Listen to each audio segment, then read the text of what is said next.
ಎಲ್ಲರಿಗೂ ನಮಸ್ಕಾರ. ರಾಯರ ಕಿಚನ್ಗೆ ಸ್ವಾಗತ. ಇವತ್ತು ನಾವು ಹೋಟೆಲ್ ಸ್ಟೈಲಲ್ಲೇ ಫ್ರೈಡ್ ರೈಸನ್ನು ಮನೆಯಲ್ಲೇ ಸಿಂಪಲ್ಲಾಗಿ ಹೇಗೆ ಮಾಡೋದು ಅಂತ ನೋಡೋಣ. ನೀವು ಆಚೆ ಕಡೆ ಏನು ತಿಂತೀರಾ ಅದೇ ಟೇಸ್ಟಲ್ಲೇ ಮನೆಯಲ್ಲೇ ಮಾಡ್ಕೋಬೋದು.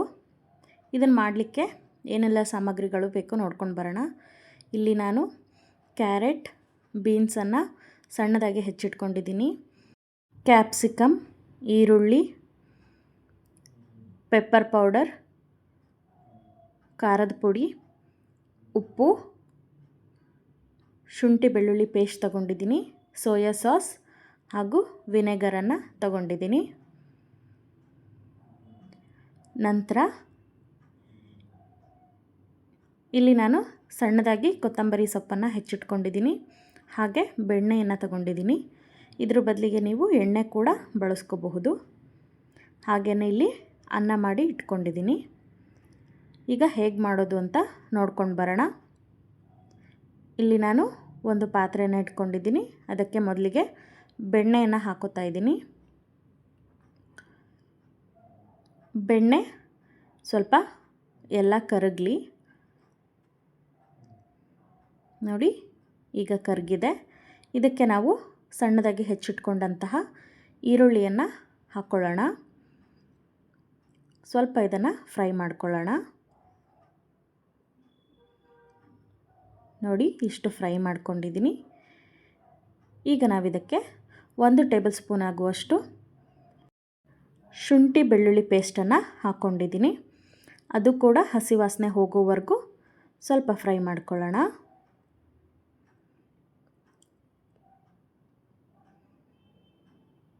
ನೋಡಿ, ಈಗ ಇದಕ್ಕೆ ಸಣ್ಣದಾಗಿ ಹೆಚ್ಚಿಟ್ಕೊಂಡಂತಹ ಕ್ಯಾರೆಟನ್ನು ಹಾಕ್ಕೊಡ್ತಾ ಇದ್ದೀನಿ. ಹಾಗೆಯೇ ಸಣ್ಣದಾಗಿ ಹೆಚ್ಚಿಟ್ಕೊಂಡಂತಹ ಬೀನ್ಸನ್ನು ಕೂಡ ಸೇರಿಸ್ಕೊತಾ ಇದ್ದೀನಿ. ಈಗ ಮತ್ತೆ ಇದನ್ನು ಸ್ವಲ್ಪ ಬೆಣ್ಣೆಯಲ್ಲೇ ಫ್ರೈ ಮಾಡ್ಕೊಳ್ಳೋಣ. ಬೆಣ್ಣೆ ಬದಲಿಗೆ ನೀವು ಎಣ್ಣೆಯನ್ನು ಕೂಡ ಹಾಕೋಬಹುದು, ಅದು ಕೂಡ ಚೆನ್ನಾಗಾಗತ್ತೆ. ನೋಡಿ, ಇಷ್ಟು ಫ್ರೈ ಆಗಿದೆ. ಈಗ ಇದಕ್ಕೆ ಉದ್ದುದ್ದವಾಗಿ ಹೆಚ್ಚಿಟ್ಕೊಂಡಂತಹ ಕ್ಯಾಪ್ಸಿಕಮನ್ನು ಹಾಕೋತಾ ಇದ್ದೀನಿ. ನೀವು ಕ್ಯಾಪ್ಸಿಕಮನ್ನು ಸಣ್ಣದಾಗಿ ಕೂಡ ಹೆಚ್ಚಿಟ್ಕೋಬೋದು. ನಾನಿಲ್ಲಿ ಉದ್ದುದ್ದವಾಗಿ ಹೆಚ್ಚಿಟ್ಕೊಂಡಿದ್ದೀನಿ. ಈಗ ಇದೆಲ್ಲದನ್ನು ಸೇರಿಸ್ಕೊಂಡು 1-2 ನಿಮಿಷ ಫ್ರೈ ಮಾಡ್ಕೊಳ್ಳೋಣ. ಕ್ಯಾಪ್ಸಿಕಮ್ ಸ್ವಲ್ಪ ಬೇಗನೆ ಬೇಯುತ್ತೆ.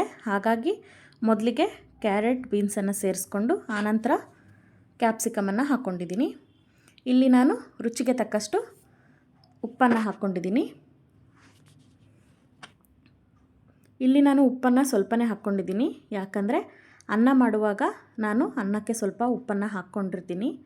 ಹಾಗಾಗಿ ಈಗ ಇದಕ್ಕೆ ನಾವು ಎಷ್ಟು ಬೇಕಾಗತ್ತೆ ನೋಡಿಕೊಂಡು ಅನ್ನವನ್ನು ಸೇರಿಸ್ಕೊಳ್ಳೋಣ. ನೋಡಿ, ಇಲ್ಲಿ ನಾನು ಅನ್ನವನ್ನು ಹಾಕ್ಕೊಂಡಿದ್ದೀನಿ. ಈಗ ಅನ್ನಕ್ಕೆ ಎಲ್ಲ ತರಕಾರಿ ಮಿಕ್ಸ್ ಆಗೋ ಥರ ಒಮ್ಮೆ ಕೈ ಆಡ್ಕೊಳ್ಳೋಣ.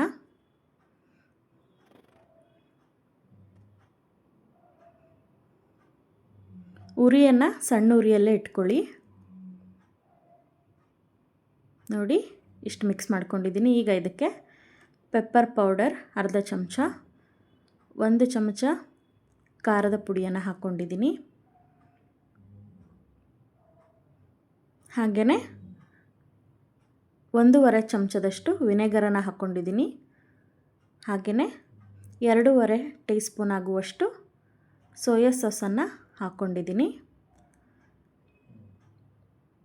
ಇದನ್ನು ಹಾಕ್ತೇನೂ ಕೂಡ ನೀವು ಮಾಡ್ಕೋಬೋದು, ಅದೂ ಚೆನ್ನಾಗಾಗತ್ತೆ. ಸೋಯಾ ಸಾಸ್ ಬೇಕು ಅಂತೇನಿಲ್ಲ. ಬಟ್ ಹೊರಗಡೆ ನೀವು ತಿನ್ನೋ ಟೇಸ್ಟೇ ಬೇಕು ಅನ್ನೋದಾದರೆ ಸೋಯಾ ಸಾಸನ್ನು ಸೇರಿಸ್ಕೋಬೇಕು.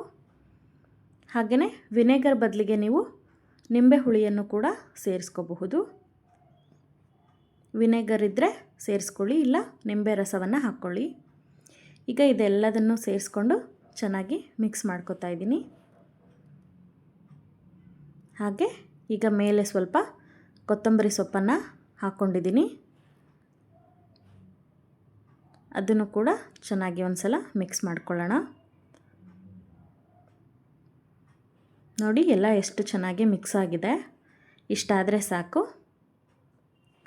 ಈಗ ನೋಡಿ, ವೆಜ್ ಫ್ರೈಡ್ ರೈಸ್ ತಯಾರಾಗಿದೆ. ತುಂಬ ಬೇಗನೆ ಮಾಡ್ಕೊಳ್ಳುವಂಥ ರೆಸಿಪಿ ಇದು. ಯಾವಾಗಲಾದರೂ ಆಚೆ ಹೋಗಿ ಏನಾದರೂ ತಿನ್ನಬೇಕು ಅಂತ ಅನ್ನಿಸುವಾಗ ಅದೇ ಟೇಸ್ಟಲ್ಲೇ ಮನೆಯಲ್ಲೇ ಹೆಲ್ದಿಯಾಗಿ ನಾವೇ ಮಾಡ್ಕೋಬಹುದು.